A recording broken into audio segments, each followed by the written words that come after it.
கேரளாவில் கம்யூனிஸ்ட் கட்சியை அப்புறப்படுத்தணும் அப்படின்னு சொல்லிட்டீங்க. ஏற்கனவே கம்யூனிஸ்ட் ஆண்ட ஒரு மாநிலம், அங்கே கம்யூனிஸ்டை தூக்கி எறிஞ்சாச்சு. ஆனால் அதை விட ஆபத்தான ஒருவர் பொழுது ஆட்சி செய்கிறார். அப்படின்னா அவர் ரொம்ப ஆபத்தானவர் அப்படின்னா ஐபேக் நிறுவனம். ஐபேக் நிறுவனம் நமக்கு எல்லாருக்கும் தெரியும். பீகார் மாநிலத்தை சார்ந்த பிரசாந்த் கிஷோரால் உருவாக்கப்பட்டது. முதல்ல ஸ்டாலினுக்கு கூட அவங்க தான் எலெக்ஷனுக்கு வேலை பார்த்தாங்கன்னு தெரியும். அவர் இப்பொழுது ஜன்ஸ்வராஜ்னு புதுசாக கட்சி ஆரம்பித்ததுனால அந்த கம்பெனியை பிரதிக் ஜெயின் அப்படிங்கிறவர்கிட்ட, பெங்காலிக்காரர்கிட்ட வித்துட்டார். அவர் தான் அந்த கம்பெனியை பார்த்துக்கிறாரு.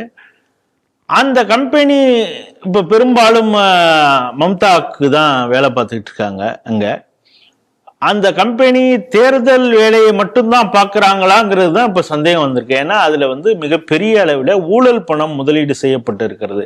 குறிப்பாக நிலக்கரியில் அதில் நடந்த பெரிய ஊழல். அந்த பணம் எல்லாம் இதில் தான் இன்வெஸ்ட் பண்ணியிருக்காங்க. கண்டுபிடிச்சி இடி அங்கே ரைடு பண்ணுறாங்க.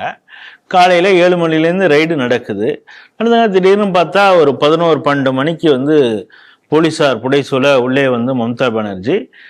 இவங்க அந்த ரைடின் மூலமாக கண்டுபிடிச்ச ஹார்ட் டிஸ்காக இருக்கட்டும், கம்ப்யூட்டர், இது என்னென்ன ஆவணங்களையோ தேடி பிடிச்சி வச்சுருந்ததெல்லாம் ரெக்கவர் பண்ணி வச்சுருந்தது. அந்த அம்மா ஏதோ இதுக்கு வந்தது மாதிரி லூட் பண்ணிட்டு போயிட்டாங்க அப்படின்னு தான் சொல்லணும். திருடி கொண்டு அபகரித்து சென்று விட்டார். ஆனால் அதுக்கு முன்னாலே அவங்க ப்ரெஸ் மீட்டில் என்ன சொல்கிறாங்கன்னா, உங்களுடைய உள்துறை அமைச்சரை ஜாக்கிரதையாக இருக்க சொல்லுங்கள், அடக்கி வைங்க பிரதமர் அவர்களே அப்படின்னு சொன்னாங்க. ஒரு வாரத்துக்கு முன்னால் அமித்ஷா தேர்தல் பணிக்காக அங்கே இருக்கக்கூடிய தலைவர்கள்லாம் மீட் பண்ணும் பொழுது அவர் ஒரு வார்த்தையை சொன்னார். அதை இப்பொழுது நான் ஞாபகப்படுத்தணும். நாங்கள் நினச்சிருந்தா நீங்கள் ஹோட்டல்லேருந்தே கூட வெளியில் வந்திருக்க முடியாது அப்படிங்கிற வார்த்தையை சொன்னார். இப்படிப்பட்ட முதல்வர் இருக்கக்கூடிய ஒரு மாநிலம் எப்படி பார்க்குறீங்க?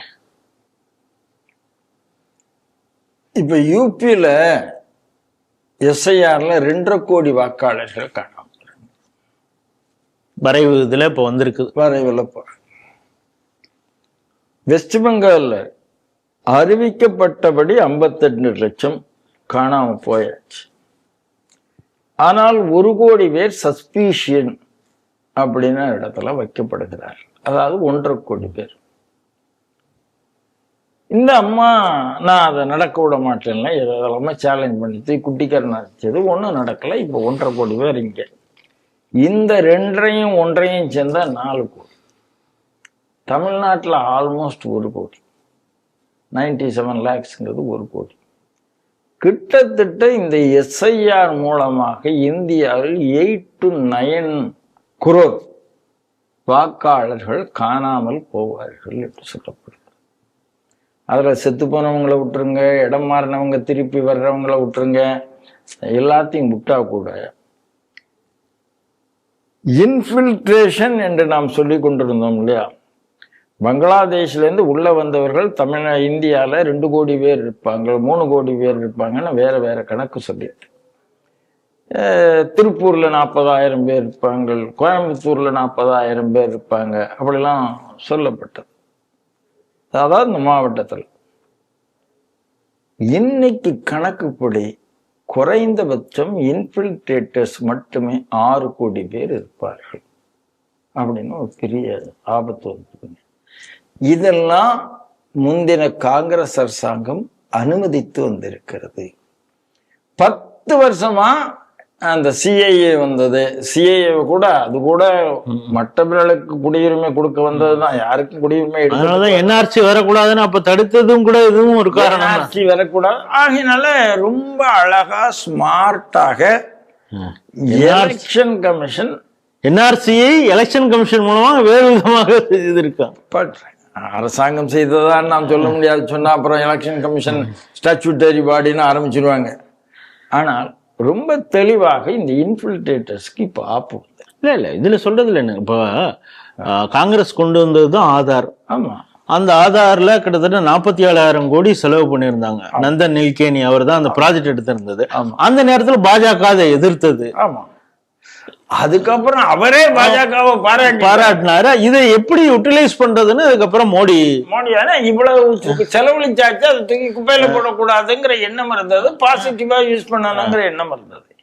இப்ப இந்த 6 கோடி பேர்ல வெஸ்ட் பெங்கால்ல எத்தனை கோடி பேர் இருந்திருப்பார்கள்.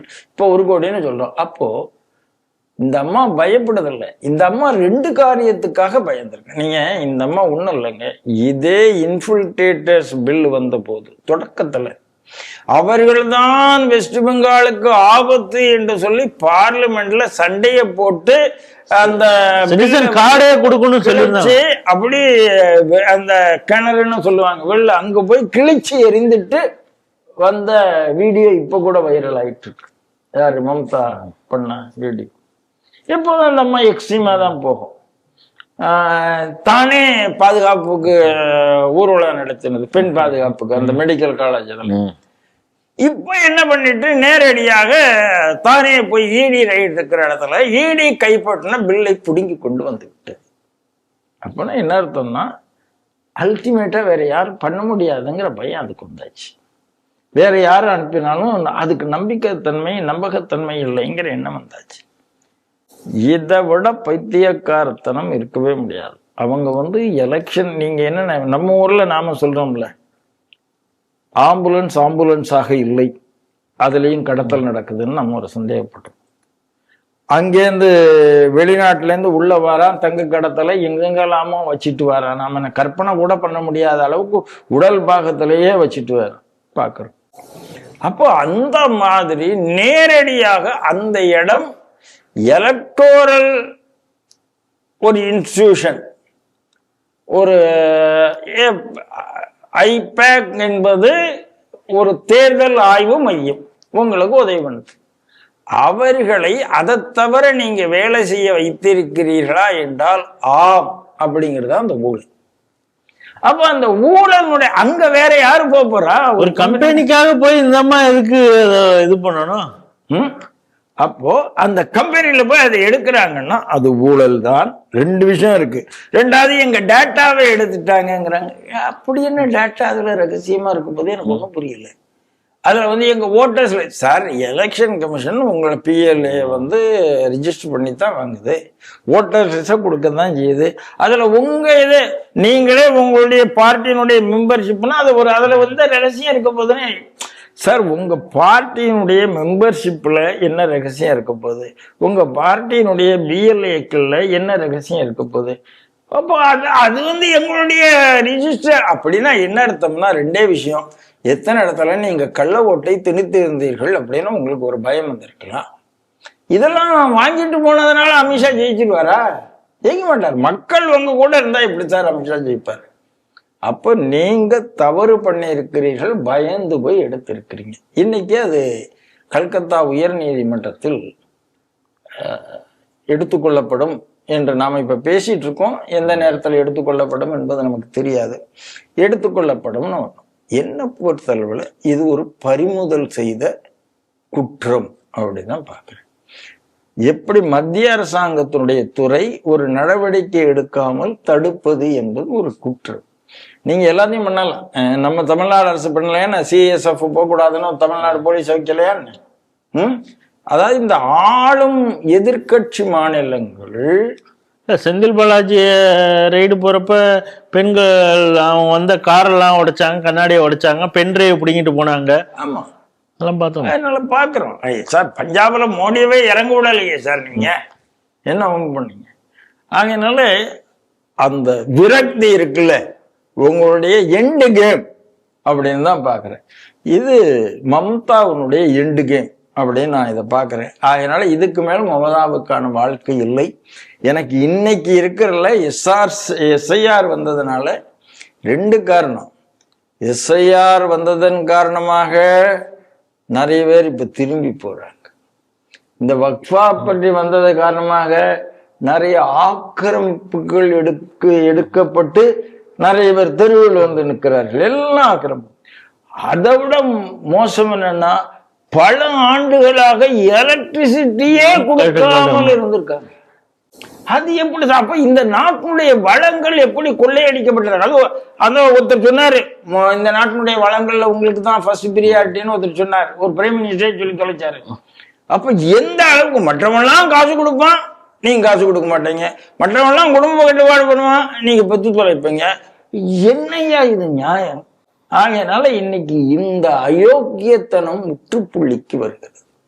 தான் எந்த ஒரு ஓட் பேங்கை வைத்து ஆடிக்கொண்டிருந்தாலும் அந்த ஓட் பேங்குக்கு முற்றுப்புள்ளி வருகிறது.